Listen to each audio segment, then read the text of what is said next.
ডিব্ৰুগড় বিশ্ববিদ্যালয়ৰ আচুগোটৰ উদ্যোগত অনুষ্ঠিত হোৱা বিহু কৰ্মশালাৰ সামৰণি অনুষ্ঠান আৰু জনগোষ্ঠীয় সাংস্কৃতিক সমাৰোহৰ উদ্বোধনী অনুষ্ঠানৰ পবিত্ৰ বাকৰিত উপস্থিত থকা প্ৰাধ্যাপক দীপক চেতিয়া ছাৰ, প্ৰাধ্যাপক জ্যোতিপ্ৰসাদ শইকীয়া ছাৰ, প্ৰাধ্যাপক পল্লৱী ডেকা পূজা বৰুৱা বাইদেউ, মঞ্চত উপবিষ্ট জিতুৰঞ্জন চেতিয়া ডাঙৰীয়া, ডক্টৰ ৰিজৱান আহমেদ ৰহমান ডাঙৰীয়া, আমাৰ অতি শ্ৰদ্ধাৰ অঞ্জন চেতিয়া ডাঙৰীয়া, এই অঞ্চলৰ জ্যেষ্ঠ নাগৰিক সমাজ হওক সোণাৰাম গগৈ ডাঙৰীয়া, স্নাতকোত্তৰ মহলা ছাত্ৰ একতা সভাৰ সভাপতি সাধাৰণ সম্পাদক প্ৰমুখ কৰি বিষয়ববীয়া কৰ্মকৰ্তাসকল, সদৌ অসম ছাত্ৰ সন্থাৰ কেন্দ্ৰীয় সমিতিৰ সাংস্কৃতিক সম্পাদক অনিল গগৈ ডাঙৰীয়া, কেন্দ্ৰীয় কাৰ্যনিৰ্বাহকৰ সদস্য অতীপজ্যোতি গগৈ ডাঙৰীয়া, সদৌ ডিব্ৰুগড় জিলা ছাত্ৰ সন্থাৰ সভাপতি লিখন বৰুৱা, সাধাৰণ সম্পাদক শংকৰজ্যোতি বৰুৱাকে প্ৰমুখ কৰি জিলা ছাত্ৰ সন্থাৰ সন্মানীয় বিষয়ববীয়া কৰ্মকৰ্তাসকল, শ্ৰদ্ধাৰ সাংবাদিক বন্ধুসকল, বিশ্ববিদ্যালয় আচুগোটৰ সভাপতি সাধাৰণ সম্পাদকে প্ৰমুখ কৰি বিষয়ববীয়া কৰ্মকৰ্তাসকল, বিহু কৰ্মশালাত বিহু নাচ আৰু ঢোল বাদনৰ প্ৰশিক্ষণ প্ৰদান কৰা আমাৰ অতি শ্ৰদ্ধাৰ প্ৰশিক্ষকসকল, ইয়াত উপস্থিত থকা বিশ্ববিদ্যালয়ৰ বিভিন্ন বিভাগ, বিভিন্ন কেন্দ্ৰৰ ছাত্ৰ ছাত্ৰী, গৱেষক গৱেষিকাসকল, বৰপথাৰৰ বিভিন্ন প্ৰান্তৰ পৰা অহা শ্ৰদ্ধাৰ জ্যেষ্ঠ ব্যক্তিসকল, আই মাতৃসকল, মৰমৰ ছাত্ৰ ছাত্ৰী বন্ধু বান্ধৱীসকল, মই প্ৰথমেই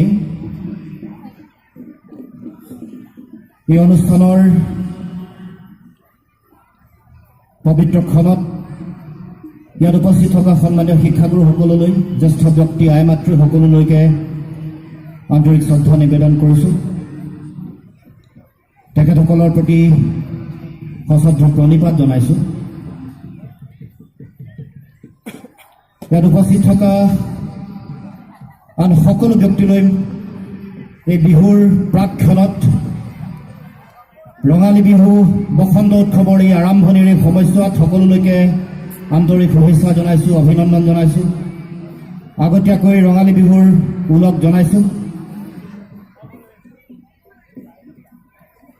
আৰু এই ক্ষণতে আমি জাতীয় জীৱনৰ যিসকল মহান বীৰ শ্বহীদে স্বদেশ আৰু স্বজাতিৰ কাৰণে তেওঁলোকৰ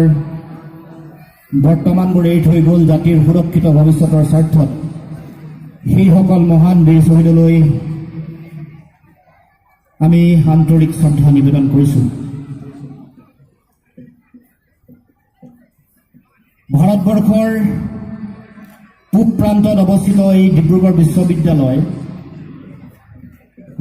বিশ্ববিদ্যালয়ে এই স্থানত বিদ্যায়তনিক শৈক্ষিক যাত্ৰা আৰম্ভ কৰাৰ পাছৰ পৰাই বিশ্ববিদ্যালয়ৰ পৰিয়ালে অৰ্থাৎ ছাত্ৰ ছাত্ৰী, সন্মানীয় শিক্ষক শিক্ষয়িত্ৰীসকলে ব্যতিক্ৰমী চিন্তা চেতনাৰে এই অঞ্চলৰ সমাজক বা সামগ্ৰিকভাৱে সমগ্ৰ অসমৰ উঠি অহা নতুন প্ৰজন্ম ছাত্ৰ ছাত্ৰী, যুৱক যুৱতীসকলক এটা নতুন পথৰ সন্ধান দিবৰ কাৰণে আৰম্ভণিৰে পৰা প্ৰয়াস কৰি আহিছে, প্ৰচেষ্টা হাতত লৈ আহিছে। নতুন নতুন চিন্তা, গৱেষণাৰ নতুন নতুন দিশ উন্মেষ ঘটাই যাতে আমাৰ অসমৰ ছাত্ৰ ছাত্ৰী আৰু অসমৰ সমাজ জীৱনক আগবঢ়াই লৈ যাব পাৰে। পৃথিৱীৰ বিভিন্ন প্ৰান্তত নতুন চিন্তাৰে, আধুনিক চিন্তাৰে শিক্ষা গৱেষণাৰ যোগেদি যাতে নতুন পথৰ, নতুন বাটৰ সন্ধান দিব পাৰে, তাৰ প্ৰয়াস আমাৰ সন্মানীয় শিক্ষাগুৰুসকল আৰু ইয়াৰ ছাত্ৰ ছাত্ৰী, গৱেষক গৱেষিকা সকলোৱে প্ৰয়াস কৰি আহিছে। আৰু তাৰ লগে লগে ইয়াৰ লগত জড়িত হৈ থকা ইয়াৰ যিসমূহ অনুষ্ঠান আছে, স্নাতকোত্তৰ মহলা ছাত্ৰ একতা সভা, ডিব্ৰুগড় বিশ্ববিদ্যালয় আচুগোট, তেখেতসকলেও ব্যতিক্ৰমী চিন্তা নতুন চিন্তাৰে আমাৰ সমাজখনক আগবঢ়াই লৈ যাবৰ কাৰণে শিক্ষাৰ যিটো সামাজিক লক্ষ্য এই লক্ষ্যত যাতে প্ৰতিগৰাকী ছাত্ৰ ছাত্ৰী উপনীত হৈ নিজকে একোগৰাকী প্ৰকৃত মানৱ সম্পদ হিচাপে প্ৰতিষ্ঠা কৰিব পাৰে এই কথা এই চিন্তা এই প্ৰচেষ্টা আৰু এই প্ৰয়াস প্ৰতিনিয়ত প্ৰতি মুহূৰ্তত কৰি আহিছে আৰু তাৰ ফলশ্ৰুতিতে এনেকৈ ডিব্ৰুগড় বিশ্ববিদ্যালয়ৰ এই শ্বহীদ খৰ্গেশ্বৰ তালুকদাৰৰ এই খেলপথাৰ বাকৰিতে এটা সময়ত আৰম্ভ হ'ল অসমীয়া জাতীয় জীৱনৰ প্ৰাণৰ স্পন্দন অসমীয়া মানুহৰ